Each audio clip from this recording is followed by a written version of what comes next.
Magkakaiba ang paniniwala ng bawat tao.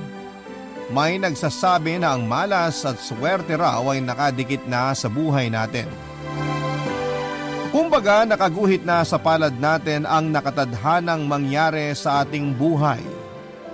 May iba naman na hindi naniniwala dito dahil sinasabi nila na tayo lang din daw ang gumagawa ng ating kapalaran. Ang swerte ay pinaghihirapan na maabot. Ang malas ay iniiwasan na madikit sa atin.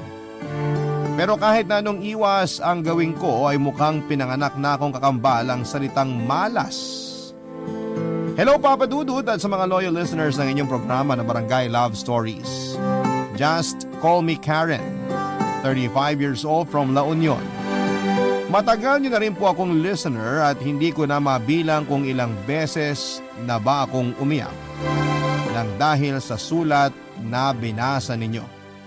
Hindi ko rin alam kung may maiiyak ba sa kwento na ibabahagi ko ngayong araw. Pero sigurado naman ako na may napakalaki itong aral na maiiwan sa mga nakikinig ngayon. Papadudot lumaki ako na hindi ko na nakilala pa ang tatay ko. Ang sabi ni nanay, bata pa lamang ako nang mamatay ito nang dahil sa malubhang sakit. Kaya naman si nanay na lamang talaga ang kasama ko hanggang sa magkaisip ako.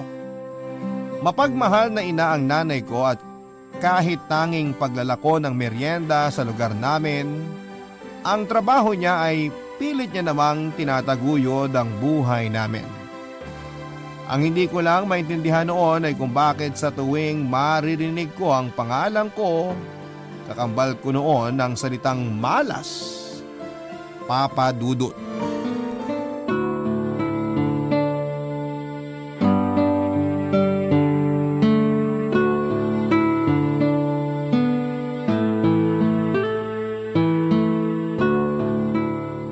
Ay, ayan. Malinis na dito sa sala. Yung banyo naman ang lilinisin ko para pag uwi ni nanay galing sa pagtitinda, matuwa naman siya sa akin. Aling Isay? Uy, si Kuya Aling Arnold yun Isay! Siguro Pakibukas ng maniningil pinto. na naman siya ng upa. Sabihin ko na lang na bumalik siya mamaya kasi wala pa si nanay dito sa bahay. Hello po, Kuya Arnold. Huwag mo nga akong mabati-bati ng hello dyan. Lalong pumapangit ang araw ko. Nasaan ang nanay mo? Hindi pa po siya nakakauwi eh. Naglalako pa po siya ng kakanin sa labas. Huwag ka nga magsinungaling bata ka. Alam ko naman na nandyan ang nanay mo sa loob eh. Ilabas mo nanay mo. Pero wala po talaga siya dito. Umalis po siya para maglako ng mga kakanin. Kanina pa po pagkatapos naming magtanghalian. Hoy! Hindi mo ako maloloko ha? Alam ko na nagtatago lang siya dyan sa loob ng bahay nyo. Nagtatago siya dahil ayaw niya magbayad ng upa. Mas ka nga dyan. Aling Isay! Aling Isay! Kuya Lumabas kayo Arnold, dito kung ayaw nagsasabi niyo pa tatawag ako ako ng ng barangay totoo. tanod. Hindi pa po talaga Aling nakakauwi Isay! si nanay. Sinabi ko na huwag mo akong tawagin kuya eh. Dahil wala akong kapatid na malas. Tumubi ka nga dyan. Aray! Bakit naman po niyo ako tinulak? Kasi naiirita ako sa'yo. Naiirita ako sa kamalasang dala mo dito sa lugar namin. Kaya siguro nasunog yung isang bahay na pinauupahan ko dahil sa'yo. Dahil nakatira ka pa dito sa bahay ko. Halika nga rito. Ay! Bitiwan niyo po yung braso ko. Nasasaktan po ako. Tama na po. Anong tama na? Ikaw ang tumigil. Tumigil ka sa kamalasang dala mo dito sa lugar namin. Hindi po totoo yan. Hindi po ako malas, sabi ni nanay. Malas ka dahil anak ka ng pare at nanay mo naman dating madre. Sinumpa ka dahil anak ka sa pagkakasala ng mga magulang mo. Naintindihan mo ba yon? Ha? Ha? Tama na po. Nasasaktan na po ako. Makinig ka mabuti ha. Itatak mo to sa kokote mo. Pinanganak kang malas at may dala kang kamalasan.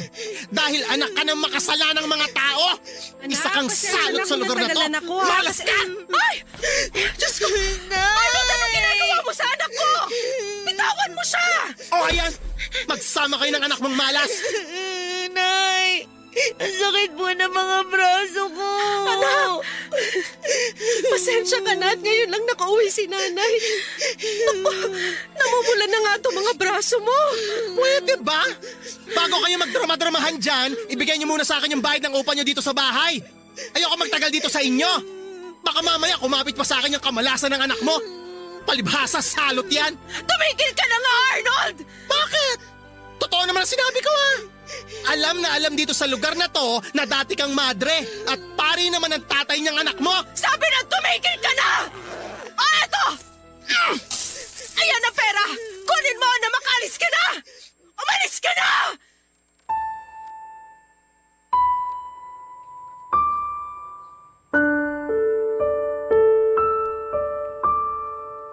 Papadudot dahil si nanay lang ang nagtatrabaho noon ay hindi rin talaga naging madali ang buhay namin.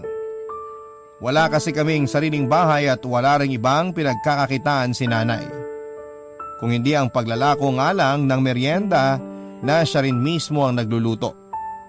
Hindi rin pare-pareho ang kinikita niyang pera at madalas ay maliit na halaga lamang yon. Yun din ang madalas na dahilan kung bakit kami nagigipit sa pera. Ilang beses na nga kaming lumipat ng apartment at isa lang ang dahilan ng pag-alis namin. Hindi na kami nakakabayad pa sa upa. Papadudot, hindi lang yon ang unang beses na narinig ko ang salitang malas na ako ang tinutukoy. Hindi ko nga alam kung bakit ganon ang salitang madalas na lumalabas sa bibig ng ibang tao kapag nakikita nila ako. Malayo naman ang pangalan ko sa salitang yon at wala rin akong maisip na malaking naging kasalanan ko para isipin nila na malas ako. Kahit bata pa ako noon ay nagtataka at nasasaktan na ako sa tuwing maririnig ko mula sa ibang tao na minamalas ang isang lugar nang dahil sa akin. Bagay na pilit ko na lamang na hindi iniintindi kagaya ng palaging bilin ni nanay sa akin noon. Papadudot.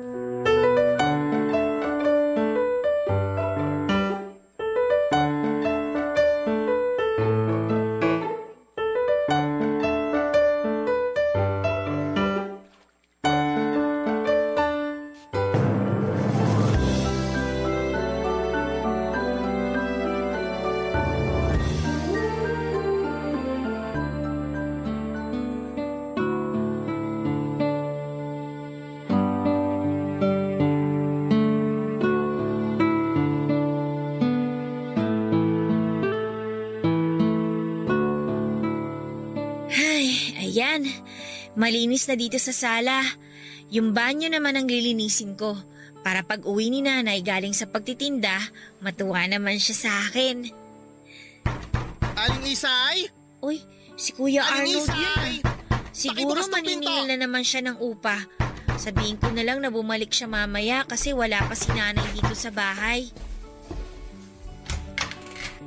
Hello po, Kuya Arnold. Huwag mo nga akong mabati-bati ng hello dyan. Lalong pumapangit ang araw ko. Nasaan ang nanay mo? Hindi pa po siya nakakauwi eh. Naglalako pa po siya ng kakanin sa labas. Huwag ka nga magsinungaling bata ka. Alam ko naman na nandyan ang nanay mo sa loob eh. Ilabas mo nanay mo. Pero wala po talaga siya dito. Umalis po siya para maglako ng mga kakanin. Kanina pa po pagkatapos naming magtanghalian. Hoy! Hindi mo ako maloloko ha? Alam ko na nagtatago lang siya dyan sa loob ng bahay nyo. Nagtatago siya dahil ayaw niya magbayad ng upa. Mas ka nga dyan. Aling Isay! Aling Isay! Barangay Love Stories. Barangay Love Stories. Papadudot na nawagan or nagawan din naman ang paraan ni nanay ang pambayad sa upa na sinisingil sa amin ni Kuya Arnold noon. Pero pagkalipas ng isang buwan ay umalis na rin kami doon dahil hindi na natiis pa ni nanay ang mga sinasabi ng tao na yon tungkol sa akin. Lalo na nga po ang paulit-ulit nitong pagpaparinig na minamanas daw ang apartment nito ng dahil sa akin. Kaya naman lumipat kami noon ni nanay sa isang mas maliit pero mas murang apartment. Nang mag-high school ako ay tumulong ako kay nanay pagdating sa pagtatrabaho, Papadudot. Natuto akong tumanggap ng labada at maging tendera sa palengke sa mga araw na wala po akong pasok. Nakikita ko kasi na nahihirapan na rin si nanay noon at palagi niyang sinasabi na igagapang niya ang pagpapaaral sa akin kahit na ano paman ang mangyari. Kaya naging pangarap ko na rin ang makapagtapos at magkaroon ng diploma sa kolehiyo para kay nanay. Kaya lang namatay si nanay noong nasa second year college ako dahil nadula siya at nabagok ang ulo habang umaakyat sa isang overpass bridge. Sobrang hirap para sa akin na tanggapin ang pangyayari na yon. Kaya naman nang mailibing siya ay nag-decide na rin po akong huminto na lamang sa pag-aaral at magtrabaho, Papa Dudut.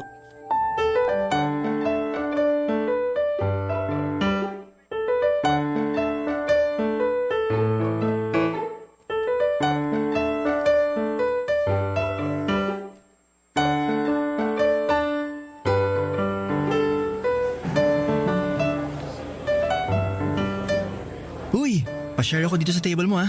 Okay lang ba? Oo, okay lang. Wala naman ako ibang kasama. Ayun, salamat. Wala yun. Karen ang pangalan mo, di ba? Oo. Ako naman si Lester. Alam ko, kasi narinig ko na tinawag ka sa pangalan mo ng supervisor natin. Sinabi niya kanina na tulungan mo raw ako sa paglalagay sa box ng mga delata dahil nagagalit na yung customer ko. Ang sungit naman kasi talaga ng customer mo. Palibhasa, puti na lahat ng buhok niya kaya maiksi na rin ang pasensya. Uy, grabe ka naman. Ang sama mo, ha? Ayan, napatawa na rin kita. Alam mo kasi, kanina ko pa napapansin na parang malungkot ka. Ayos ka lang ba? Ha? Oo naman, ayos lang ako. Sigurado ka? Alam mo, patawa-tawa lang ako pero kung gusto mo na makakausap, pwede mo akong kwentuhan. Promise, pipigil ko yung sarili ko na magmukhang aso kahit mahirap. Kasi, ang laki ng dalawang butas ng ilong ko. Ganyan ka ba talaga, Lester? Palagi ka na lang nagpapatawa? Medyo. Gusto ko kasi na palaging masaya mga kaibigan ko. Ang swerte naman pala ng mga kaibigan mo kasi may isang kagaya mo na nagpapagaan ng loob nila. Ibig sabihin ba, napagaan ko rin ang loob mo kahit paano? Oo naman. Ilang beses mo na nga ako napapangiti mula nang umupo ka dyan sa tapat ko eh. At kahit paano, hindi ko na iniisip na baka hindi ako maregular dito sa trabaho dahil dun sa galit ng customer ko kanina. Yun ba yung pinoproblema mo kaya parang malungkot ka mula pa kanina? Oo, kasi ang tagal ko nang gusto magkaroon ng regular na trabaho. Kaya lang wala eh.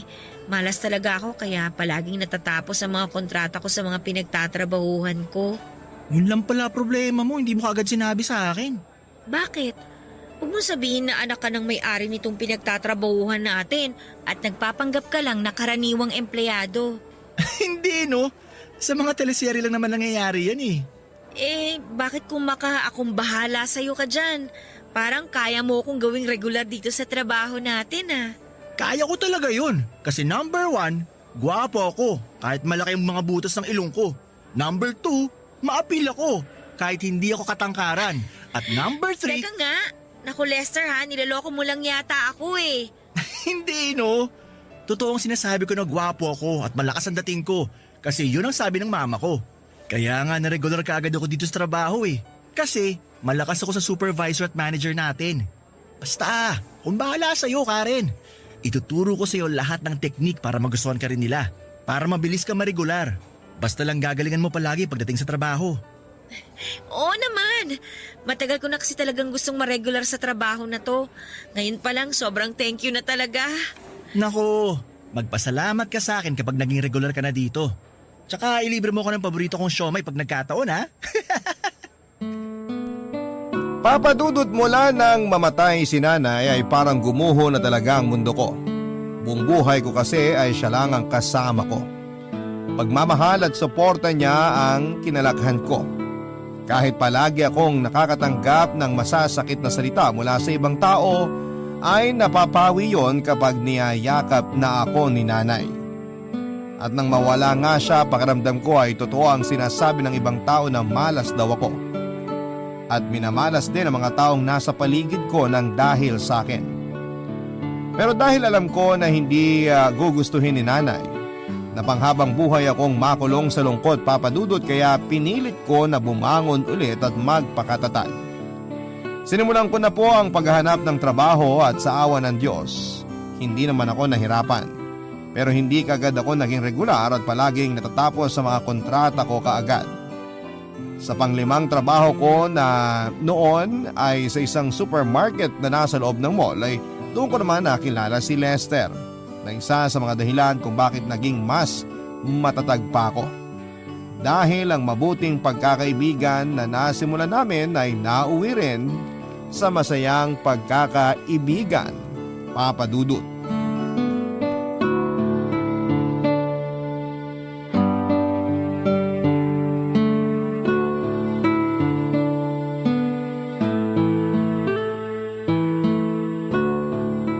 Kinakabahan ka ba, sweetheart? Medyo. Baka kasi hindi magustuhan ng mama mong niluto kong pochero. Paborito niya yan, kaya sigurado ko na magugustuhan niyang niluto mo. Paano kung may sarili siyang recipe na gusto para sa paborito niyang pagkain? Paano kung hindi siya masarapan dito sa niluto ko? Masyado ka naman nag-aalala, sweetheart. Sobrang sarap kaya nitong pochero mo. Kaya nga mas lalo kitang minahal kasi ang husay mo magluto eh. Binola pa ako nito. Hindi pambobola yon. Totoo naman na masarap lahat ng pagkain na niluluto mo para sa akin. Kaya huwag ka na masyadong kabahan, okay? Pauwi na si mama. At ang mabuti pa, maglagay na tayo ng mga plato at kubyertos dito sa lamesa. Sige, sweetheart.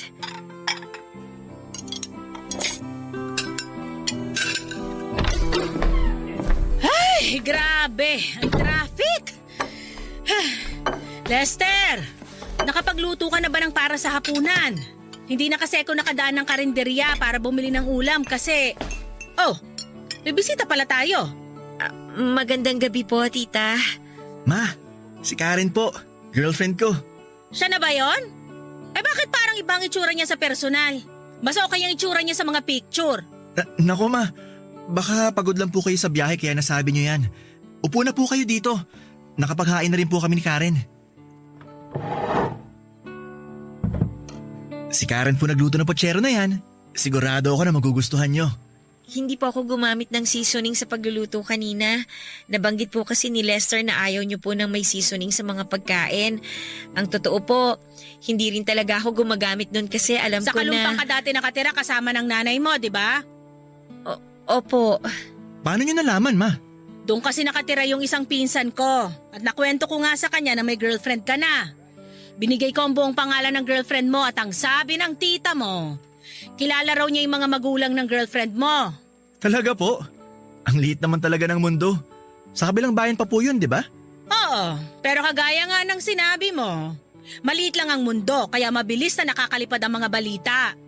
Nakarating na nga rin sa akin na may kamalasan palang dalay ang girlfriend mo eh. Ha? Ano pong ibig nyo sabihin? Karen, tatapatin na kita. Ayoko sa'yo para sa anak ko. Hindi kita gusto. Nag-iisang anak ko lang si Lester at ayokong hawaan mo siya ng kamalasan na dala-dala mo dyan sa katawan mo. Ma, wag niyo naman po sanang bastusin ang girlfriend ko. Hindi ko siya binabastos. Isa pa, pamamahay ko to kaya sasabihin ko lahat ng gusto kong sabihin kahit kanino. Akala mo ba hindi ko alam na anak siya ng 2 tao na naging alagad ng Diyos? 2 taong nagkasala at itinakwil ng simbahan dahil sa kalaswaang ginawa nila. At ang babaeng yan lang naman ang bunga ng kawalang hiyaan na ginawa ng mga magulang niya. Kaya isa siyang salot, Lester. Kamalasan lang ang magiging dala niya sa buhay mo. Ay! Matikman na nga tong pinagmamalaking pochero niyang girlfriend mo. Ano ba tong pochero na to? Lasang basura! Pwe! Nakakawalang gana kumain. Hey! Kayong dalawa na lang umubos niyang basura na yan. Ay, sweetheart, pagpasensyahan mo na sana si mama. Ayos lang. Totoo naman halos lahat ng sinabi ng mama mo. Makasalanan ng mga magulang ko kaya salot talaga ako. Pinanganak akong malas. Shh! Huwag mo nga sabihin yan. Hindi ka malas. Walang tao na pinanganak na malas dito sa mundo. Kaya hindi ka dapat nag-iisip ng ganyan. Papadudod si Lester ang naging dahilan kung bakit kahit papaano ay naranasan ko ang maging maligaya sa buhay ko. Naging tapat kasi siya sa relasyon namin at palagi niyang sinasabi sa akin kung gaano niya ako kamahal. at nagbibitaw siya ng mga pangako na mamahalin niya ako sa habang buhay. Minsan nga ay hindi pa rin ako makapaniwala na nakilala ko ang isang kagaya niya. Tanggap ko na noon na kailanman ay hindi na ako magiging masaya. Tanggap ko nang pinanganak talaga akong malas dahil sa mga magulang ko. Pero lahat ng iyon ay binago ng pagmamahal na pinaparamdam sa akin ni Lester. Papa Dudut, hindi pala talaga pwede na palagi akong makaranas ng saya sa piling ng taong mahal ko. Dahil nang makilala ko ang mama ni Lester ay doon ko nalaman na alam pala niya ang tungkol sa pagkatao ko. Alam niya na bunga ako ng pagkakasala ng mga magulang ko. Kaya naman pinaramdam niya kagad sa akin na hindi ako welcome sa pamilya o buhay nila kahit kailan daw ay hindi niya ako matatanggap para sa anak niyang si Lester, Papa Dudut. Barangay Love Stories. Barangay Love Stories.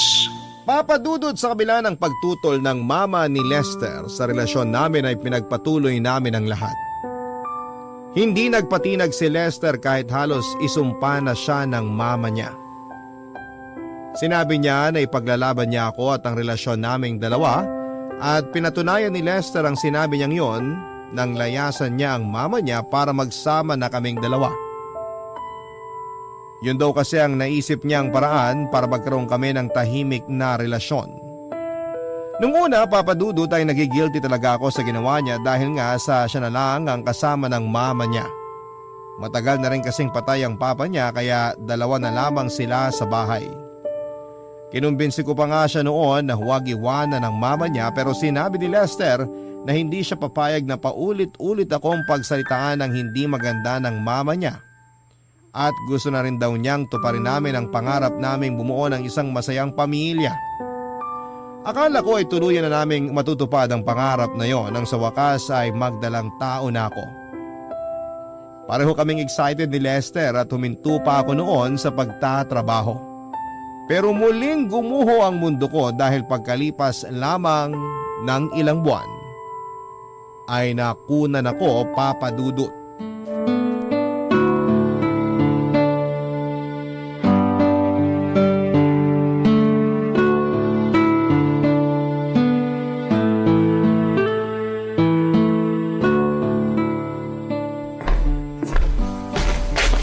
Eto na ang paborito mong adobong pusit, sweetheart. Amoy pa lang, mukhang makakasampung cups na naman ako ng kanin nito. Huwag ka mag-alala, sweetheart. Dinamihan ko talagang sinaing ko para sa'yo. Ayun no, sakto. Kasi napagod din talaga ako sa trabaho kanina. Kaya nga niluto ko tong paboritong ulam mo kasi alam ko na kapag ganitong araw, tambak ang trabaho niyo dun sa supermarket. Sobra, sweetheart. Munti ko na nga makalimutan na kumain ng tanghalian kanina eh. Sobrang dami kasi ng trabaho namin. Yan naman ang huwag mong kasanayan. Huwag ka magpalipas ng gutom, baka ikaw naman ang magkasakit. Kaya nga kita pinagluluto ng pagkain sa umaga para mabaon mo yun at saka makakain ka sa tanghalian eh. Nakain ko naman, sweetheart.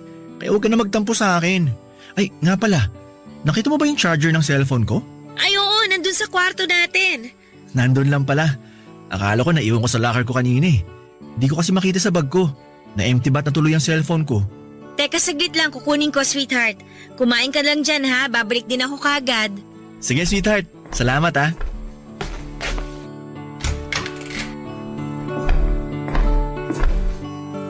Alam ko dapat nandito lang yun eh. Ay, ito, natakpan lang pala nitong unan, tsaka itong mga damit na dapat para kay baby. Nilabas ko nga pala to mula sa tokador kanina. Ay, sayang baby. Hindi mo man lang nasukat ang mga binili naming damit para sa'yo. Sorry ha. Sorry kasi nawala ka ng dahil sa akin. Sweetheart. Sorry nakita mo ba baby. yung charger? Kung hindi mo makita, mamaya mo na lang hanapin para... Sweetheart, umiiyak ka ba? Hindi. Ano lang kasi bigla lang ako sinipon. Ang alikabok na pala nitong kwarto eh. Kailangan ko na maglinis dito bukas tsaka magwalis para mawala yung mga alikabok na naipon dito sa loob. Sweetheart, hindi mo naman kailangan magsinungaling sa akin. Alam ko naman na hanggang ngayon, nahihirapan ka pa rin na tanggapin ang pagkawala ng anak natin. Kasi kahit halos isang buwan ang nakakalipas, pati ako, nahihirapan pa rin sa pagkawala niya. Sorry sweetheart Hindi ko lang talaga mapigilan ang sarili ko na maiyak. Alam ko naman kasi na nawala siya ng dahil sa akin Hindi totoo yan. Wala kang kasalanan sa pagkawala ng baby natin. Kasalanan ko yun dahil sa kamalasan na nakadikit sa katawan ko. Namatay si baby dahil nadamay siya sa dala kong kamalasan sa inyo. Karen, hanggang ngayon ba? Naniniwala ka pa rin dyan? Sinabi naman ng doktor ang dahilan ng pagkawala ni baby, di ba? Masyadong mahina ang kapit niya sa sinapupunan mo. At kung nagkataon man na isinilang mo siya, malaki rin ang tsansa na hindi siya magtagal dahil sa pagiging mahina niya. At lahat yon kasalanan ko. Kasalanan ko dahil pinanganak akong malas sa mga magulang ko. Kasalanan ko, Lester. Walang ibang dapat sisihin kundi ako lang. Ako lang! Tama na. Wala kang kasalanan, Karen. Walang may gusto sa atin na mawala si baby. Walang may kasalanan kung bakit siya nawala. Kaya wag mo nang paulit-ulit na sisihin ang sarili mo. Kasi alam ng Diyos kung gaano mo siya iningatan at kung gaano mo siya minahal. Para sa akin ang mahalaga, ginawa natin ang lahat na makakaya natin.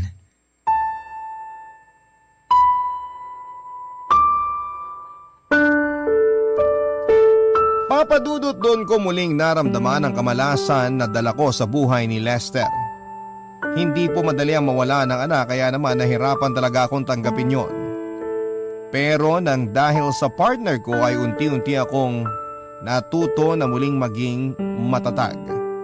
Kapag umiiyak kasi ako na mag-isa ay niyayakap niya ako at sinasabi niya na hindi siya mapapagod na gawin yon. Kapag ramdam niya na nalulungkot ako dahil naaalala ko ang nawalang baby namin ay hindi na siya papasok sa trabaho at magluluto na lamang ng masarap na pagkain para sa aming dalawa. At paulit-ulit niyang sinasabi sa akin ang mga salitang hindi niya ako iiwanan kailanman. Sapat na sana yon para kahit papaano ay maging masaya kami, Papa Dudut. Kaya lang, nag-overstaffing sa supermarket na pinagtatrabahuhan niya at isa siya sa mga empleyado na natanggal. Nahirapan siya muling maghanap ng trabaho kahit marami na siyang job experience. Ang nangyari tuloy ay umi-extra na lamang siya sa mga construction site para lamang kumita ng pera. Pero isang mabigat na pangyayari ang dumating noon sa buhay namin, Papa Dudut. Yon ay nang maaksidente si Lester at mahulog mula sa ikalawang palapag ng gusaling ginagawa nila. Himalang nailigtas pa ang buhay niya pero naging paralisado na ang kalahati ng katawan niya. At nagkaroon siya ng brain damage na kailangang maoperahan noon sa lalong madaling panahon, Papa Dudut.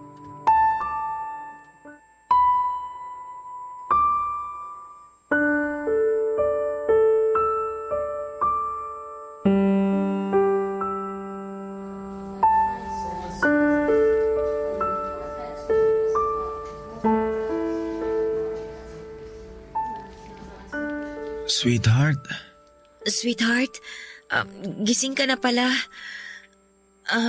Nagugutom ka ba? Nauuhaw? May gusto ka bang inumin o kainin? wala. Busog pa ako. Ikaw, kumain ka na ba? Oo, tapos na. Nung makatulog ka kagabi, kumain na ako para may lakas ako na bantayan ka dito. Pero mukhang hindi ka pa natutulog. Nakaidlip ako kanina bago ka magising.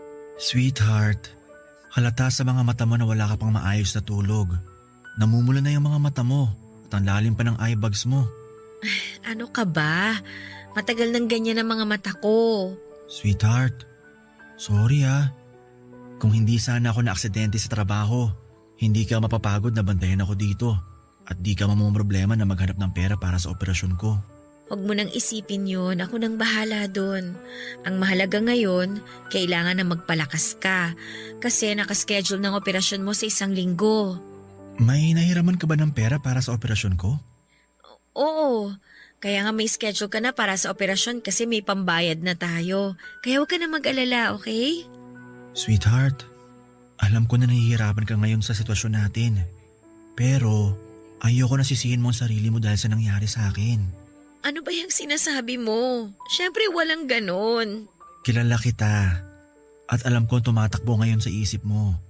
Aksidente nangyari sa akin at walang kahit na anong kinalaman yon sa'yo. Hindi mo kasalanan kung bakit ako na aksidente. Hindi ko lang kasi talaga mapigilang isipin ng dahil sa akin kaya nangyari sa'yo to. Iniisip ko na siguro nga tama ang mama mo. Dapat lumayo na lang ako. Dapat hindi na kita hinawaan ng kamalasan ko. Dapat hindi na kita dinamay. Karen, ako ang unang lumapit sa'yo. Ako nag-alin ng pag-ibig ko sa'yo. At wala kang ibang ginawa kundi ang tanggapin at suklian ang lahat ng yun. Kaya wala kang kasalanan. Dahil alam ko na minahal mo rin ako ng higit pa sa pagmamahal na binigay ko sa'yo. Dahil ikaw lang ang nag-iisang lalaki na tumanggap at nagmahal sa akin ng totoo. Ikaw lang, Lester. Ikaw lang. Kaya nga nagpapasalamat ako sa Diyos na nakilala kita eh.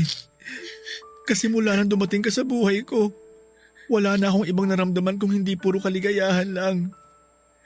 Hindi ka malasan ang dala mo sa buhay ko. Dahil sa'yo ko lang din naramdaman kung paano tunay na maging masaya. Yun lang ang dinala mo sa akin, Karen. Pagmamahal at kaligayahan na walang kapantay. Sinasabi ko na nga ba eh! Tama ang suspecha ko! Puro kamalasan na lang ang dala mo sa anak ko! Umalis ka sa tabi ni Lester! Salot ka! Tita! Umalis ka dyan! Nasasaktan po ako. Huwag niyo po paalisin si Tigilan niyo na Karen. po yung paghila sa akin. Dito. Umalis ka dito dahil ikaw ang nagdala ng kamalasan sa buhay ng anak ko! Please naman. Nang dahil sa'yo, nasira ang buhay niya! Umalis ka na dito! Parang awa niyo na po. Huwag niyo po akong balisin. Ayoko umalis sa tabi ni Lester. Tumayo ka na dyan sa pagkakaluhod mo dahil walang magagawa niyang pagmamakawa mo sa akin! Ikaw ang punot dulo ng kamalasang dumating sa buhay ni Lester! Ikaw lang at wala nang iba! Kaya umalis ka na dito! Umalis ka! Umalis ka bago pa tuluyang mamatay ang anak ko ng dahil sa'yo! Umalis ka na, Karen! Parang awa mo na.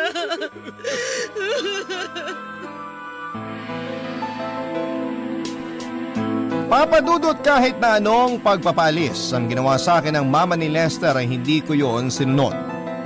Ginawa ko ang lahat para lamang manatili ako sa kwarto na yon. Umiyak ako, nakiusap, nagmakaawa at lumuhod sa harapan ng mama niya.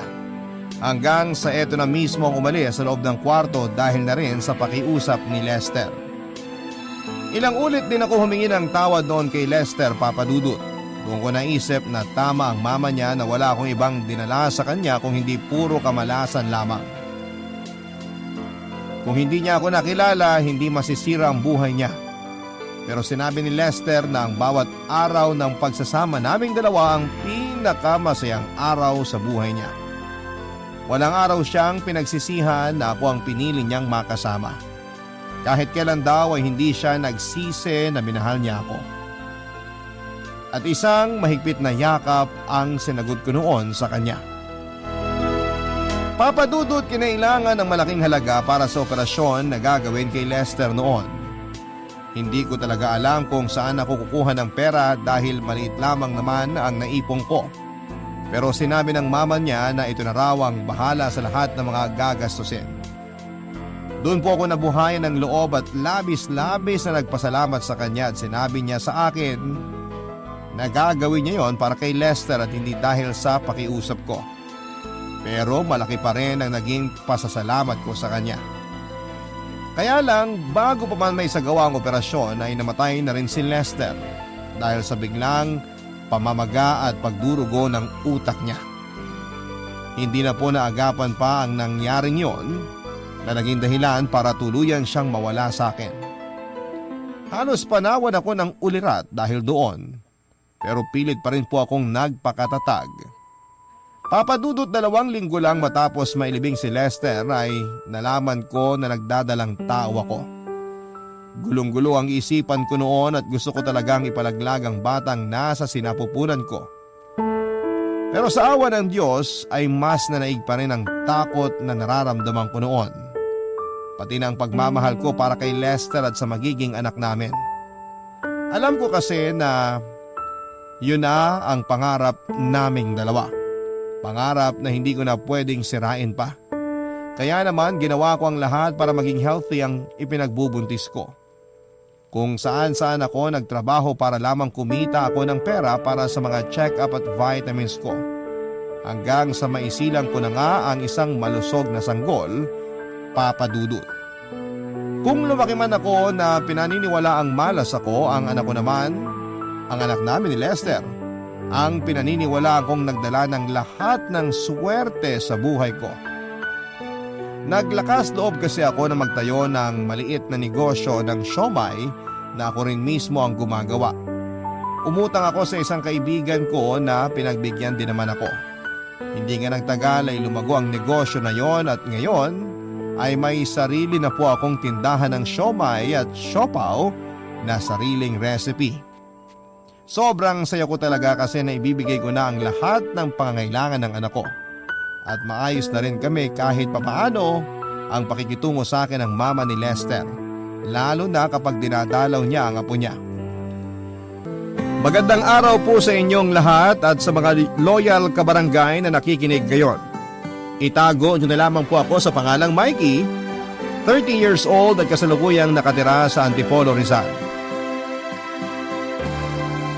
May-ari ng isang maliit na negosyo and at the same time ay bokalista ng isang banda. Bata pa lamang ako ay hindi na lingid sa akin ang pagiging mahirap, Papa Dudut. Lahat ng hirap nga ay dinanas ko na mula sa mabahong barong-barong na tinitirhan namin noon, ay nakaranas din ako na tubig at asin lamang ang inuulam namin. Mga panahong yon na kapag sobrang nagigipit kami at hindi nakapagpapadala sa amin ng pera si Mama, na nooy namamasukan bilang kasambahay sa mag-asawang Chinese sa Sampaloc. Pero kahit na ganoon ay hindi naman ako nagreklamo. Bagkus ay nagpapasalamat pa nga ako dahil kahit papaano ay may kinakain pa rin kami at nakakapag-aral kami na lumang-luma ang uniform ko at tanging tsinelas lang ang suot na saplot sa aking paa. Si Papa naman noon ay nagmamaneho ng tri-bike para kahit papaano ay may maiuwi siyang pagkain sa aming 5 magkakapatid. Pero madalas ay dumadaing na rin siya dahil sa pananakit ng likod at mga binti niya. Papa Dudut, pangatlo ko sa aming magkakapatid at nag-iisa pang babae. Kaya nga madalas ay binubuli ako ng mga kapatid ko dahil ako lang daw ang naiiba sa kanila. Pero ang sabi noon ni Papa ay prinsesa nila ako, kaya dapat daw akong mahalin at ingatan. Sinunod naman nila ang sinabi ni Papa at hanggang sa lumaki nga ako ay naging protective sa akin ang mga kapatid ko at ayos lang naman sa akin yon. At least ay walang naglalakas loob na umaway sa akin noon. Pero dahil nga sa sobrang hirap ng buhay namin noon ay hindi kinaya nila Mama at Papa na pag-aralin kaming lahat. Kaya naman nang makagraduate ako ng high school ay sinubukan ko na kaagad ang maghanap ng mapapasukan. At dahil underage nga ako ay nahirapan ako kaya naman madalas ay sinasamantala ko lamang na sumali sa mga singing contest. At kapag pinapalad nga ako ay nananalo naman ako. Minsan pa nga ay ako pa talaga ang dumadayo sa ibang lugar para lamang sumali sa mga contest. Dahil desperada akong masungkit ang mga premyo na pang isang linggong kainan na namin. Kung minsan ay nananalo ako, minsan naman ay natatalo. Pero hindi ako tumitigil dahil yon ang source ng income ko noon. At doon na nga may nakapansin sa akin, Papa Dudut, walang iba kundi si Edward. Matanda siya ng 8 taon sa akin, 32 years old siya noon habang ako naman ay 24 years old. Kinausap niya ako noon at inalok na maging bokalista ng banda nila at gustong gusto raw niya ang timbre ng boses ko na pwede sa kahit na anong genre at napag-alaman ko nga na siyang drummer ng kanilang banda. Hindi na nga ako nagdalawang isip pa noon at agad kong sinunggaban ng alok niya lalo nung malaman ko na 1,000 kada gig ang kikitain ko. At hindi naman daw sila nauubusan ng gig dahil halos gabi-gabi raw ay tumutugtog sila. Ipinakilala niya ako noon sa mga kabanda niya dahil kada practice namin ay talagang tinitrain nila ako sa mga tamang techniques sa pagkanta. At masasabi ko nga na marami akong natutunan sa kanilang lahat. Nakatulong na rin ako sa pamilya ko lalo na sa pag-aaral ng mga kapatid ko. Pero makalipas nga lang ang 2 taon ay nabigla ako sa balita ni Kuya Edward nang isang araw ay puntahan niya ako sa studio kung saan ako nagpa-practice papadudot.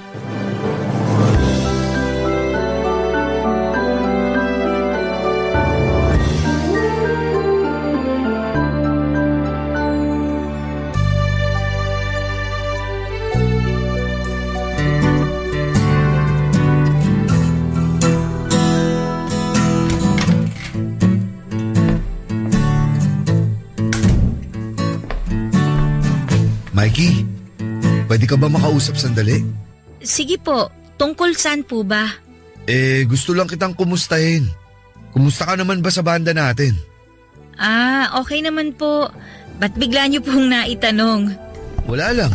Gusto ko lang malaman kung komportable ka sa ibang kasamahan natin. Oo naman po. Tatagal po ba ako ng 2 taon dito kung hindi? Mabuti naman kung ganun. Ba't bigla niyo nga po bang naitanong yan? May problema ho ba? May issue ba sila sa akin? O kayo po, may problema po ba kayo sa akin? Hindi.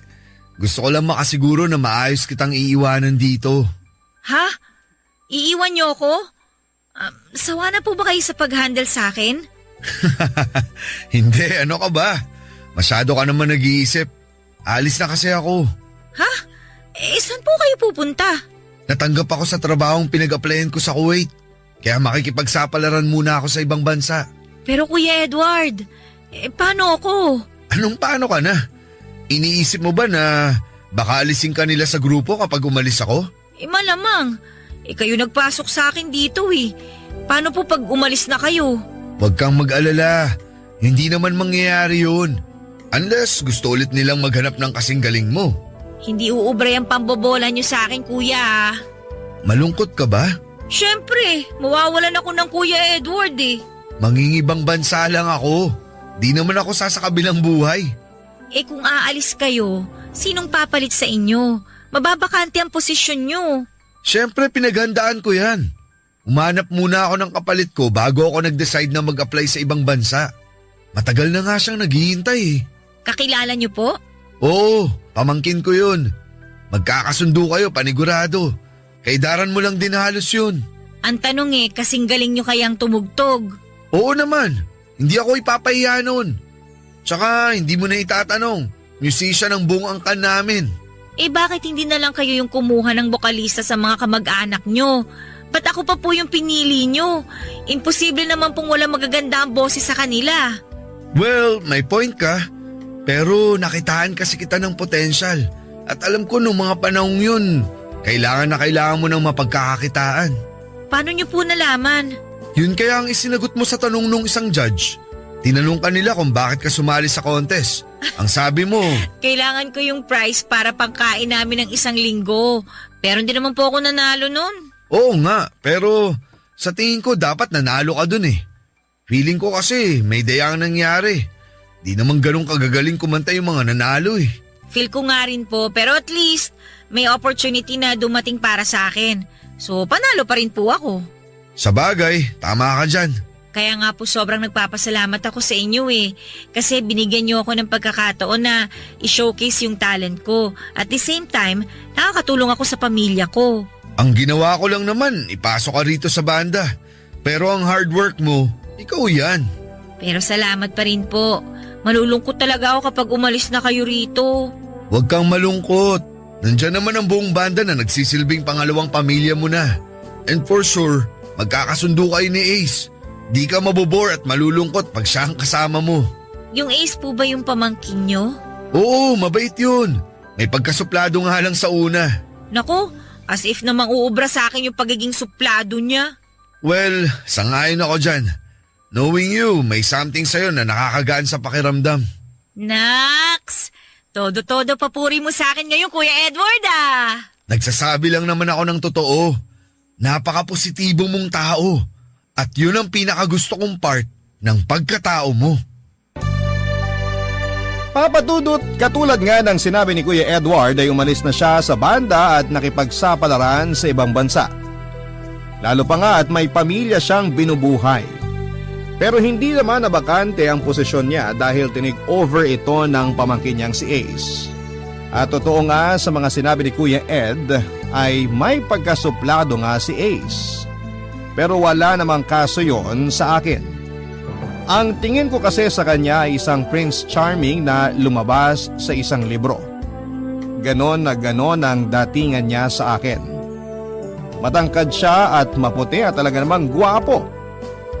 Ganda rin ang husky na boses niya. Malalim at medyo pausin pa.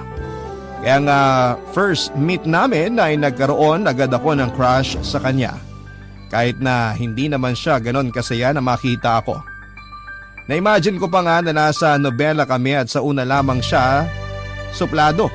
Nasa katagalan ay mai-in-love din siya sa akin pero alam ko namang sa panaginip lamang yon mangyayari. Mga ilang buwan lang naman ay nahuli ko rin ang kiliti ni Ace. Katulad ko kasi ay mahilig siyang mag-compose o gumawa ng sariling kanta kaya naman kapag wala kaming rehearsal ay nagsishare kami ng mga ideya sa isa't isa at mga concept na pwedeng gawing kanta. Hanggang sa naging close na nga kami. Pero wala namang mali siya dahil alam kong companion lang ang tingin sa akin ni Ace at kontento naman ako doon. Ang importante lang naman sa akin ay magkasundo kami dahil ayaw ko naman na may hindi ako kasundo sa trabaho ko. Pero kung gaano nga kami magkasundo ay siya ring tindi kapag nag-aasaran kami. Si Ace din kasi yung tipo ng hindi makukontento sa isang araw kapag hindi nakakapambuisit. Pero sorry na lamang siya dahil hindi ako pikon. Bagkos ay sinasabayan ko lamang siya sa mga pang-aasar niya sa akin, Papa Dudut.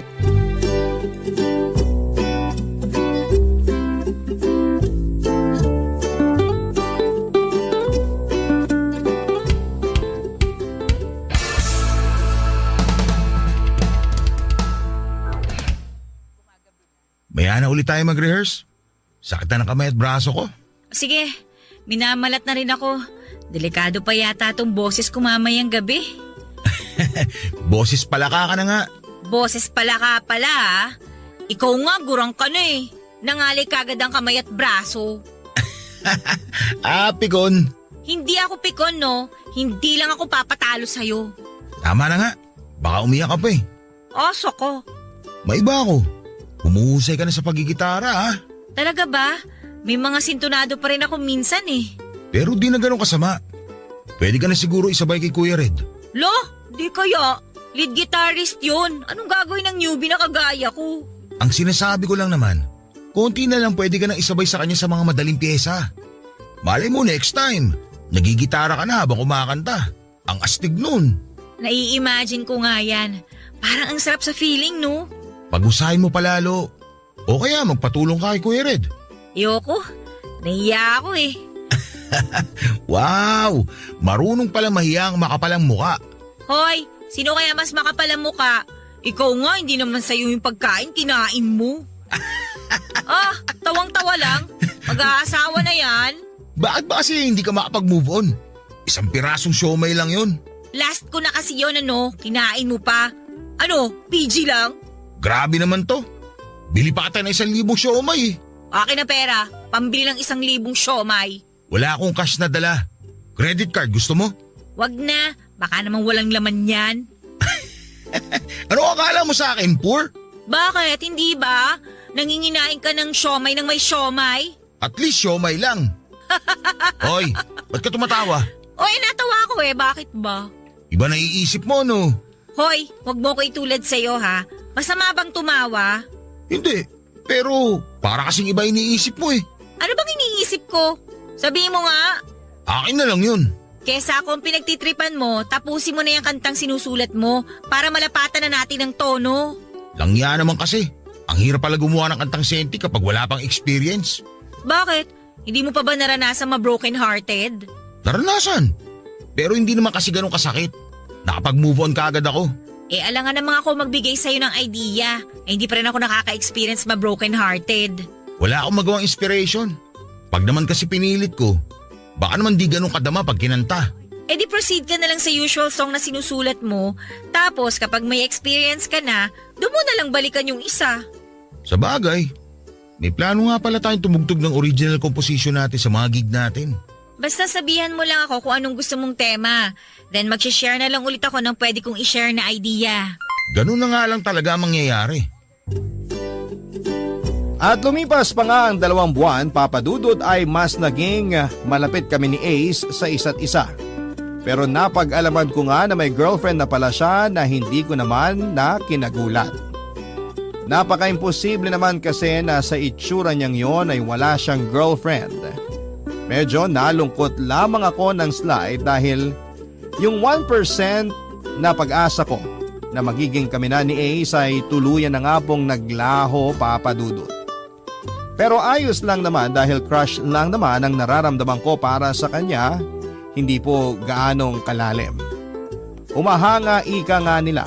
Isa pa ay trabaho naman talaga ang priority ko dahil may pamilya akong umaasa rin sa akin.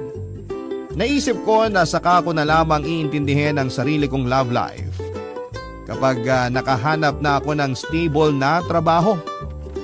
Hindi naman kasi sa panghabang buhay ay magiging bokalista ako ng isang banda. Siyempre, may posibilidad na umalis ang isa sa mga miyembro o kaya naman ay madisband ng banda. Ilang beses ko naman ang sinubukang mag-apply ng trabaho pero hindi ako pasok sa mga requirements na hinahanap nila sa isang aplikante.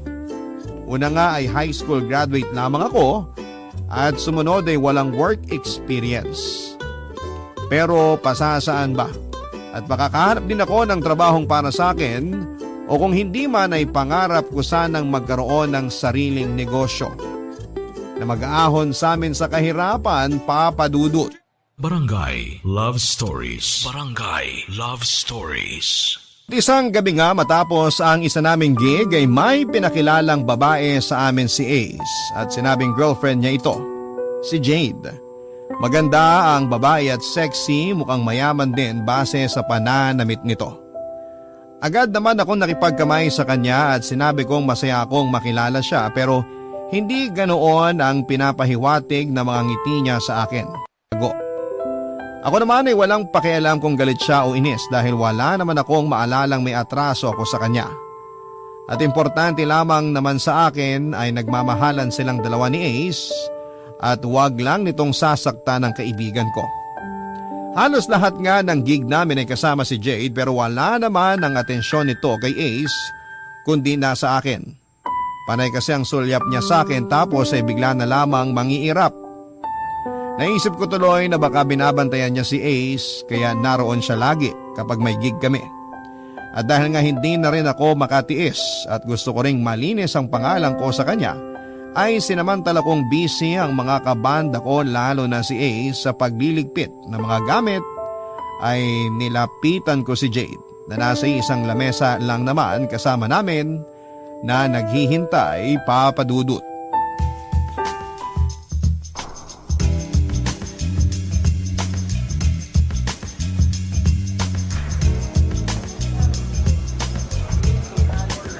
Hi Jade. Close pa tayo? Hindi. Pero magfi-feeling close na ako sa'yo. Kasi mukhang ang laki ng problema mo sa akin eh. Paano mo naman nasabi? Kung nakamamatay lang siguro yung tingin mo. Baka kanina pa ako nakabulagta sa sahig. Anong ibig mong sabihin? Kanina pa masama ang tingin mo sa akin eh. Tapos panay ka pa irap. Kung may galit ka sa akin, pwede mo namang sabihin. Makikinig ako. Okay, fine. Yung totoo, naiirita ako sa'yo. Kasi lagi kang nakadikit kay Ace. Akala mo ba hindi ko napapansin? Please lang, matuto kang dumistansya sa boyfriend ko. Ang sakit mo kasi sa mata eh. Ay nako, wala kang dapat ipag-alala. Trabaho lang naman ang namamagitan sa aming dalawa, kaya kumalma ka lang. Hindi ako kakalma, knowing na crush mo ang boyfriend ko. Lo, halata ba? Iniinis mo ba talaga ako? Hindi. Nakakapagtaka lang kasi na ikaw lang ang may alam na may crush ako kay Ace. Maming ka pa talaga. Proud ka? Ganon? Teka lang muna, Jade, ha? Kung ano man yung iniisip mo, mali ka. Okay? Pure crush lang ang nararamdaman ko kay Ace. Alam mo naman siguro yun, di ba? Umahanga lang ako sa kanya. Pero yung as in gustong-gusto, hindi. Hindi, Day. Huwag ka nang magpalusot. Kahit crush pa yan, may gusto ka pa rin sa boyfriend ko. Pang-ilan ka nang nagsabi sa akin yan? Di ko na mabilang sa totoo lang. At the end of the day, sinubukan pa rin nilang ahasin si Ace. Ay, hindi naman sa ganun. Tsaka tingnan mo na nga lang yung sarili mo, oh. Tapos tingnan mo ko, oh. Ang ganda-ganda mo. Sexy. Wala akong panama sa'yo. Tingin mo papatulan ako ni Ace? Kahit nga yata maghubad ako sa harapan niya, di niya ako papatulan eh. Ano? Ay, sorry ah. Alam mo, loyal si Ace sa'yo. Lagi ka nga niya kinukwento sa akin simula nung ipakilala ka niya sa akin eh. At saka base pa lang sa kwento niya, alam kong mahal na mahal ka niya. Kaya please lang, magtiwala ka sa boyfriend mo. At sa tingin mo, maniniwala ako sa lahat ng mga sinabi mo? O hindi naman kita pinipilit na maniwala. Sinasabi ko lang in case na kailangan mo ng assurance. Sabihin na nating mas mahaba ang ginugugol na oras ni Ace sa pagre-rehearse sa studio kaysa sa kasama mo siya. Pero sinisigurado ko sa'yo, wala kang dapat na ipag-alala sa kanya. Kaibigan ko si Ace at gagawin ko lahat para lang hindi masira ang tiwala mo sa kanya. Masyado kang nakikialam para sa isang kaibigan. Alam mo ba yon? Alam ko. Pero kasi ganito yan. Malaki ang utang na loob ko sa tito ni Ace. Kaya gusto ko lang na bumawi. Tsaka maniwala ka sa hindi. Wala talaga akong plano o balak na agawin sa'yo si Ace. Hindi ako threat, no? At kung sakali man, isa ka rin sa mga poprotektahan ko. Dahil mahalaga ka kay Ace eh. Sige. Pagkakatiwalaan kita sa ngayon. Pero wag na wag mong sisirain ang tiwala ko. Makakaasa ka. O so ano, magkaibigan na ba tayo? Pansamantala, hanggat hindi ko pa napapatunayan na hindi ka talaga threat sa relasyon namin. Salamat. O teka, kumain ka na ba? Hindi pa. Bakit? Pakakainin mo ko? Pwede naman kung gusto mo. Bukas seryoso pinag-uusapan nyo ah. Hi, babe. Tapos na kayo magligpit? Oo babe. Ano palang pinag-uusapan nyo? Wala naman. Pinagkukwentuhan ka lang namin. Ako? At ano naman pinag-uusapan nyo tungkol sa akin? Sabi ko sa kanya, loyal ka sa kanya at mahal na mahal mo siya. Kala ko naman nagsusumbong ka na ng kung ano-ano. Bakit? May dapat ba siyang isumbong? Ano ka ba babe? Siyempre wala. Loyal ako sa'yo. Kung ano naman yung worries mo, alisin mo na. Hindi kita ipagpapalit kahit kanino. Alam mo namang mahal na mahal kita eh. Sabi ko sa'yo, Jade eh. Sige na nga. Pero sa ngayon, gusto ko munang kumain. Kanina pa ako gutom eh. Sure. Saan mo ba gusto kumain? Since gabi na, gusto kong kumain ng mami na may mainit na sabaw. Okay sige. Maghanap tayo ng mamihan. Wala kasi akong masyadong alam na kainan dito bukod sa mga fast food eh. Si Mikey, baka may alam. Meron naman. Eh di tara na. Ano pang hinihintay natin? Tuturo ko na lang sa inyo kung saan. Malapit lang naman dito. Sumama ka na sa amin. Kakain tayo. Sigurado ka? Oo. Ayaw mo? Gusto, basa-basagot niyo eh. Papa Dudut, nagpaalam na nga kami noon sa iba naming kabanda dahil may inuman session pa raw sila. Nakapagtataka nga lang na napakabilis na nagbago ang pakikitungo sa akin ni Jade. Ang akala ko nga ay aawayin pa niya ako at makikipagdebate pa sa akin ng matagal pero napaka-mature niya. Naging casual siya sa akin at hindi ko naramdamang out of place ako habang kumakain kaming tatlo. Lagi kasi niyang tinatanong ang opinion ko sa bawat topic na napag-uusapan nilang dalawa ni Ace. Sa maikling panahon nga na yon, ay narealize kong mabait si Jade. Kaya hindi na ako magtataka kung bakit mahal na mahal siya ni Ace. Siguro'y masyado lamang talaga siyang natroma sa mga dating nagkagusto rito kaya gano'n na lamang ang pagwo-worry niya. Kitang-kita ko naman kung gaano rin niya kamahal ang kaibigan ko At masaya ako para sa kanilang dalawa, Papa Dudut. Buti na lang talaga at sinubukan kong makipag-usap sa kanya para malinis ko na rin ang pangalan ko. Papa Dudut, ng mga sumunod nga na gabi ay kasama pa rin si Jade sa mga gig namin. Pero hindi katulad ng dati ay lagi na itong nakangiti sa akin at maaliwalas na rin ang itsura nito sa tuwing nakikita ako. Magandang sign ngayon dahil kahit papaano ay mababago ko ang pagtingin ni Jade sa ibang babaeng nakapaligid kay Ace. Na hindi lahat ng babae ay katulad ng mga nakilala niya noon. At dahil nga magkasundo na kaming dalawa ay palagi na nga niya akong isinasama sa tuwing may lakad o gimmick silang dalawa ni Ace. Na minsan ay naiisip ko na nga na hindi na sila nagkakaroon ng quality time dahil lagi na lamang akong kasama. Pero sinabi naman ni Ace na ayos lang sa kanya dahil yun daw ang unang beses na nakasundo ni Jade ang babaeng malapit sa kanya. At para kang i-celebrate ang official shoot.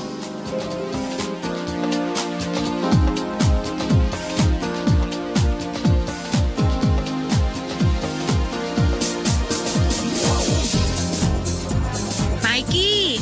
Aba, kanina pa inuugat ng tagay mo, oh. Pas muna. Doon na ako eh. Wala, madaya.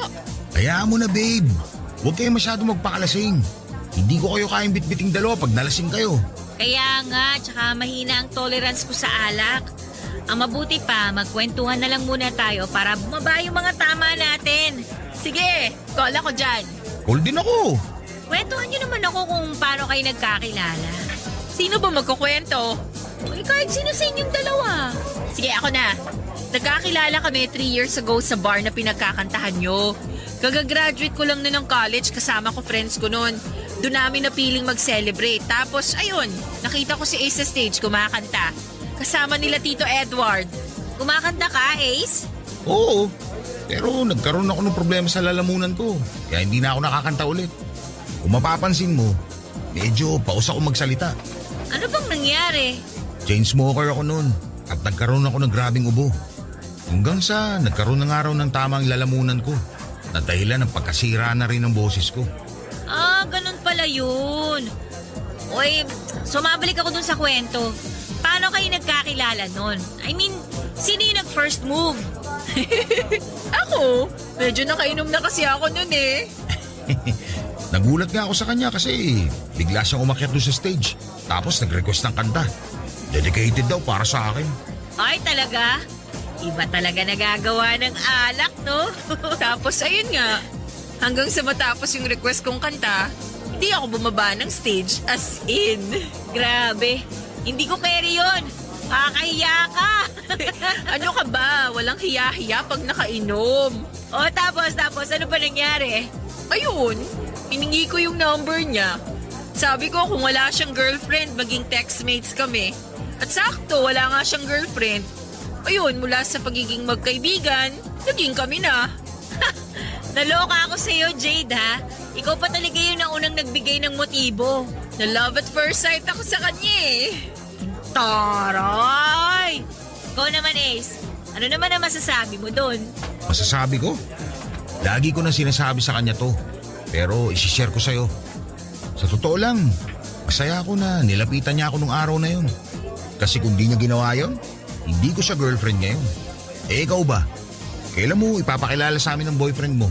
Boyfriend agad? Wala nga manliligaw eh. Lah, di ba may mga humihingi ng number mo?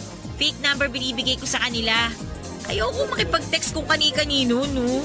Kasi, iba ang gusto mo. Oy, hindi. Ka ba? Ayoko pa lang talaga. Gusto ko kasi munang makahanap ng stable na trabaho bago ko atupagin ang love life ko. Eh, syempre, priority ko ang family ko eh. Maraming umaasa sa akin kaya nga lagi ako nagdadasal na sana bigyan pa ako ng maraming blessings para may maibahagi ako sa pamilya ko. Swerte na magiging boyfriend o asawa mo. Syempre, no? Pero family first muna. Tama naman yan. Pero wag mo pa rin kalimutan ang sarili mong kaligayahan. Tandaan mo, mabilis lang ang panahon. Bukas, di mo na mamalayan. Marami ka na palang pinapalagpas sa pagkakataon. Pero bago ang lahat, tagay muna ni Mikey. Kala mo makakalimutan ko na. O eto na. Kumusta naman pala sa inyo? Kailan mo balak pumasyal? Hindi pa ako makaluwas eh. Magkano na lang din kasi natitira sa pera ko. Pinapadala ko lahat kay Papa. Wala bang work papa mo? Meron. Nag-drive siya ng pedicab. Kaya lang naawa na rin ako sa kanya eh. Kasi humihina na rin yung mga tuhod niya. Wala ka bang mga kapatid na pwedeng tumulong sa inyo? May asawa na rin yung dalawang kuya ko. Kaya hindi na rin namin maabala tsaka maasahan. Hirap din naman kasi sila sa buhay eh. Pero magtira ka pa rin kahit papano. Mag-ipon ka para kung may gusto kang paglaanan in the future, may magagamit kang pera. Papadudot, marami ako na-realize sa mga sinabi nila sa akin at mas doon ko na pag-isip-isip na paghandaan ang kinabukasan ko. Dahil hindi naman habang buhay ay ganun lang ang buhay ko. Balang araw ay magkakaroon ako ng sarili kong pamilya at hindi ko gugustuhin na maranasan nila ang hirap na dinanas ko. Kaya nga sinunod ko ang payo sa akin ni Jade na mag-ipon ng pera. Kada sahod ko noon ay bumabawas ako ng 200 pesos para itabi at ipunin. At sa paglipas nga ng mga panahon ay naging mas malapit kami ni Jade sa isa't isa. Masasabi ko nga na masaya ako na maging parte ng buhay nilang dalawa ni Ace. Hindi ko rin nakalain na ang babaeng dati ay inis na inis sa akin ay makakasundo ko pala. Madalas na nga na kami lang ang lagi magkasama habang si Ace ay hindi namin sinasali sa mga gimmick namin. Si Jade naman kasi ang nagsasuggest noon na magkaroon kami ng girls bonding. Noon ko nga lang din na-realize na napakakalog pala ni Jade at kayang-kayang sumabay sa lahat ng biro ko. Kaya naman mas naging masaya akong kasama silang dalawa na mga kaibigan ko noon, Papa Dudut. Barangay Love Stories. Barangay Love Stories. At dahil nga sa palagi kaming magkasama ni Jade ay hindi ko namamalayan na nag-iiba na ang nararamdaman ko para sa kanya, Papa Dudut. Bagay na hindi ko naramdaman noon kay Ace. At dahil hindi pamilyar sa akin ang pakiramdam na yon ay nagsimula na akong kabahan, lalo na kapag naiisip kong hindi ako maaaring makaramdam ng romantic feelings para kay Jade dahil pareho kaming babae. At nagwo-worry rin ako sa maaari niyang isipin tungkol sa akin. Natakot ako na baka kapag nalaman niya ang totoo ay layuan niya ako o pandirihan. Pero hindi naman siya manhid at matalinong babae si Jade kaya naman hindi rin nagtagal. Ay nalaman niya na may gusto ako sa kanya. At hindi lang basta pagkagusto, Papa Dudut.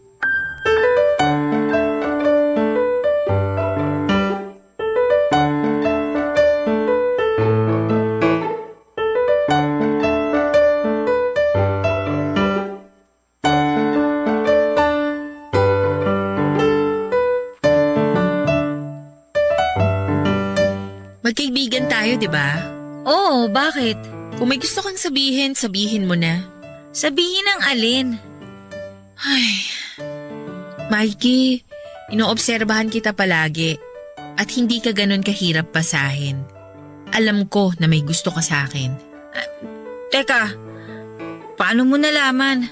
Kung paano ko nalaman noon na may gusto ka kay Ace? Instinct. Isa pa, hindi ka ganun kagaling magtago, no? Sorry Jade ha, hindi ko naman sinasadyang magkagusto sa'yo eh. Pero, nangyari na lang bigla eh. Ba't masyado kang seryoso? Hindi naman ako galit.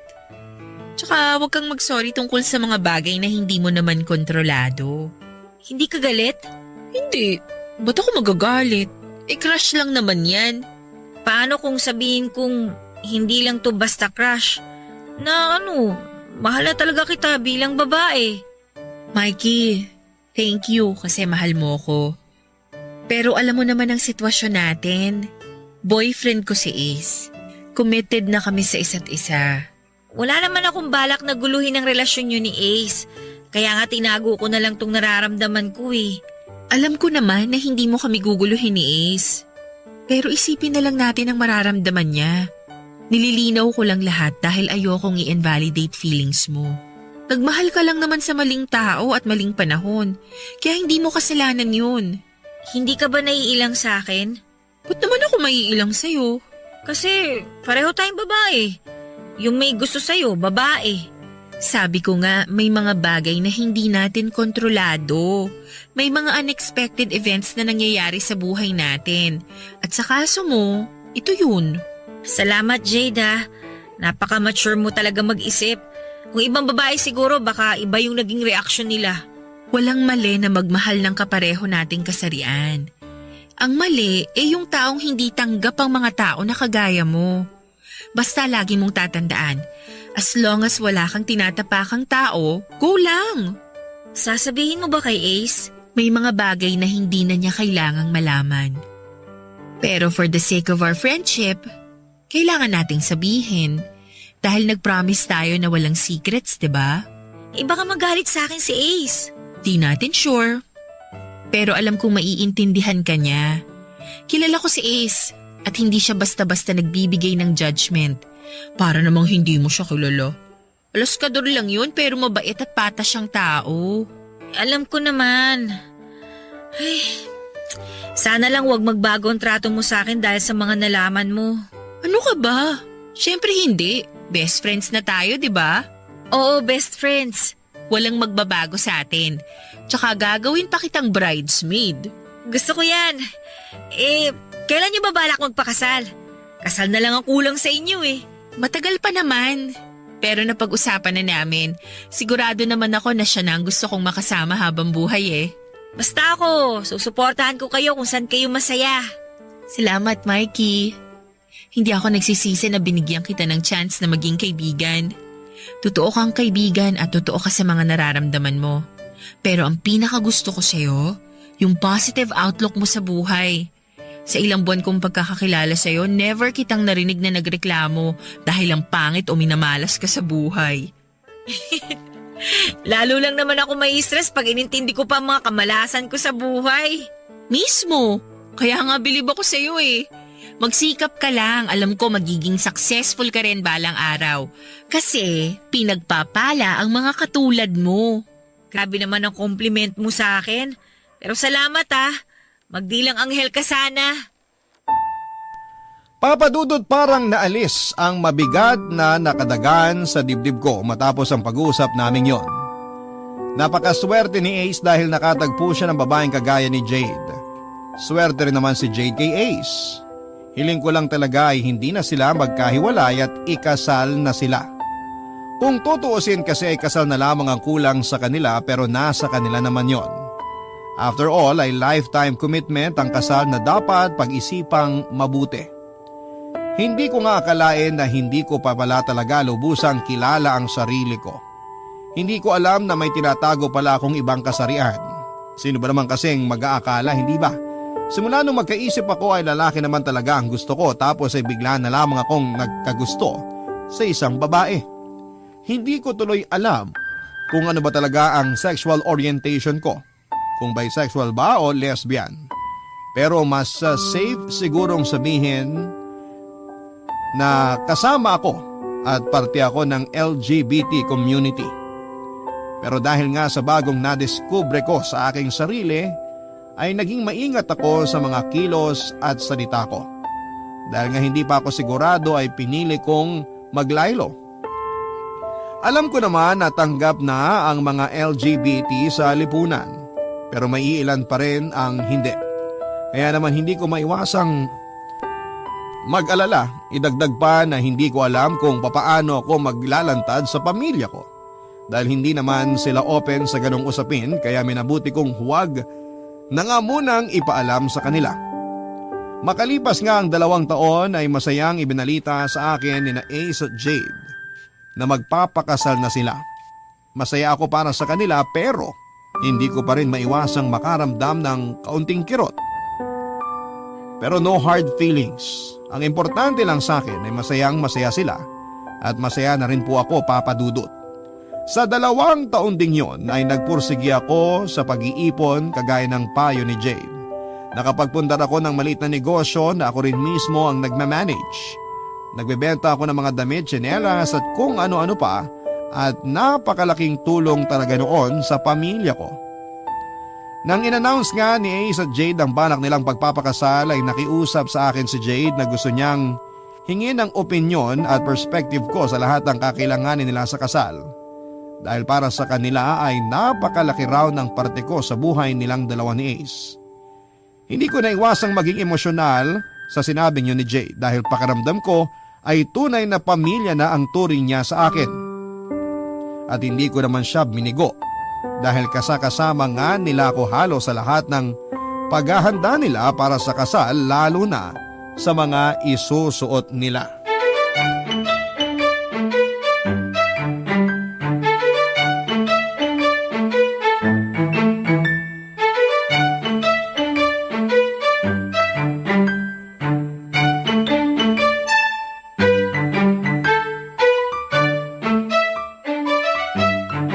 Di ba masama raw na isukat ang wedding gown?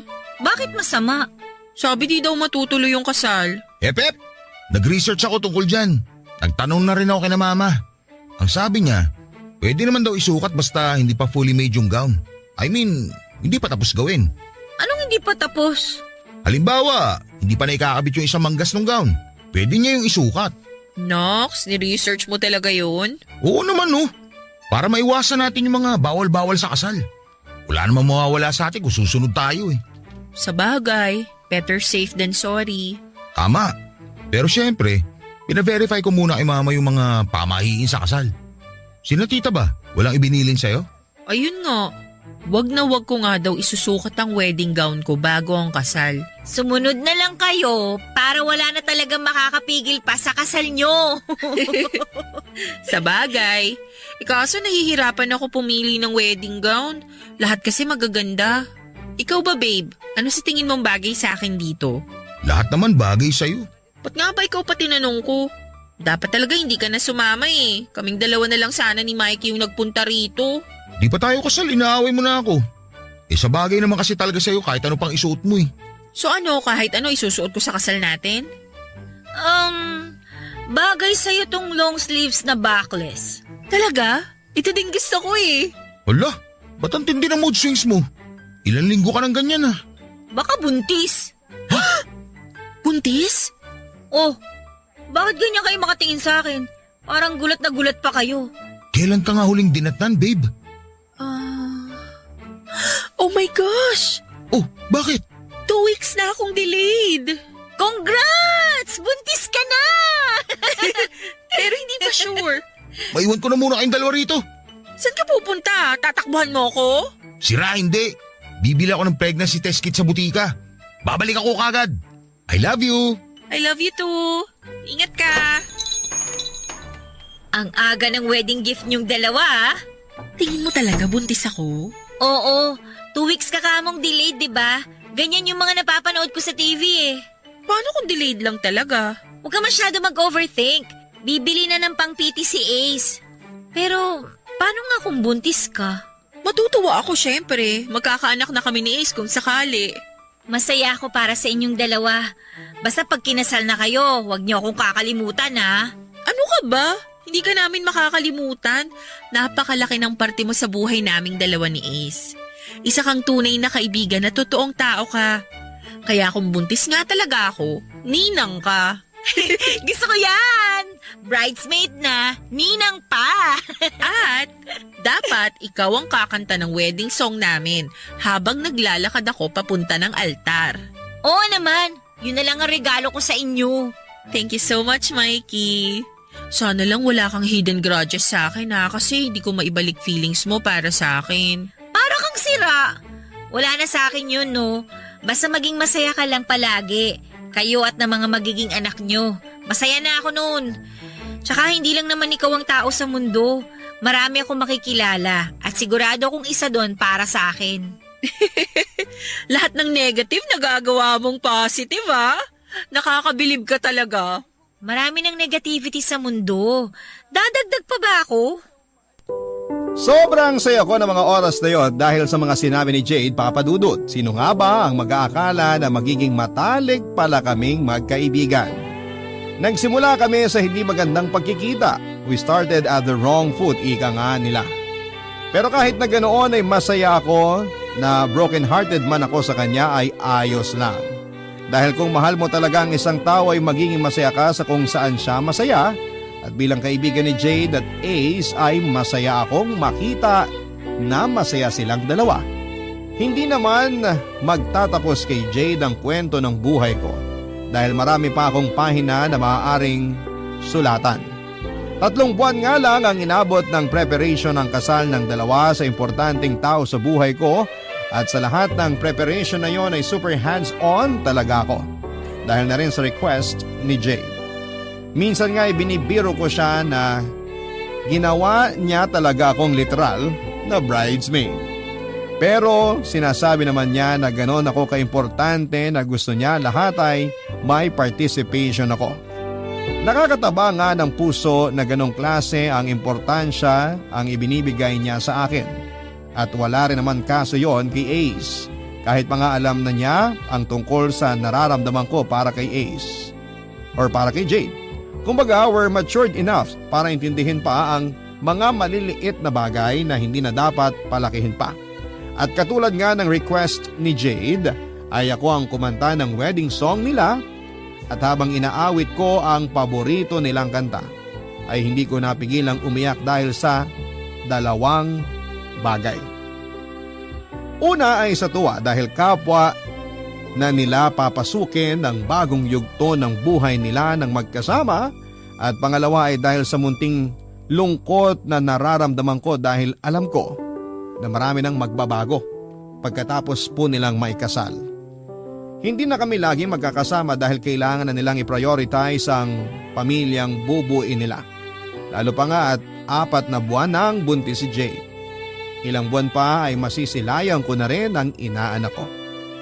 Nang matapos nga ang seremonya ng kasal ay oras na para ihagis ng bride ang kanyang bouquet at kung hindi ka ba naman binibiro ng tadhana ay ako talagang nakasalo ng bulaklak na yon. Tuwang-tuwa pa talaga ang bagong kasal habang ako naman ay hindi ko alam kung ano ang magiging reaksyon. Dahil po sa sobrang pagkagulat. Napabalik na lamang ako sa ulirat nang yakapin ako ni Jade. At sabihing ako na ang susunod. Napuno na lamang ng tawanan ng simbahan dahil sa sinabi niyang yon. Taliwas din sa naisip ko ay hindi nagbago ang trato nila sa akin bagkos. Ay mas lalo kaming naging malapit sa isa't isa at ramdam na ramdam kong parte talaga ako ng pamilya nila. Lumipas din ang ilang taon at malaki na rin ang inaanak ko na syempre ay spoiled sa akin. Sa ngayon Papa Dudut ay naghihintay na lamang ako sa taong mamahalin ko at mamahalin ako katulad ng pagmamahalan ni na Jade at Ace dahil hanggang sa ngayon ay nasa akin pa rin ang bouquet ni Jade. At dito ko na nga po tinatapos ang aming kwento na nagsimula sa isang flat na tono hanggang sa nagkaroon ng sari-saring nota at nakabuo ng magandang awit ng buhay.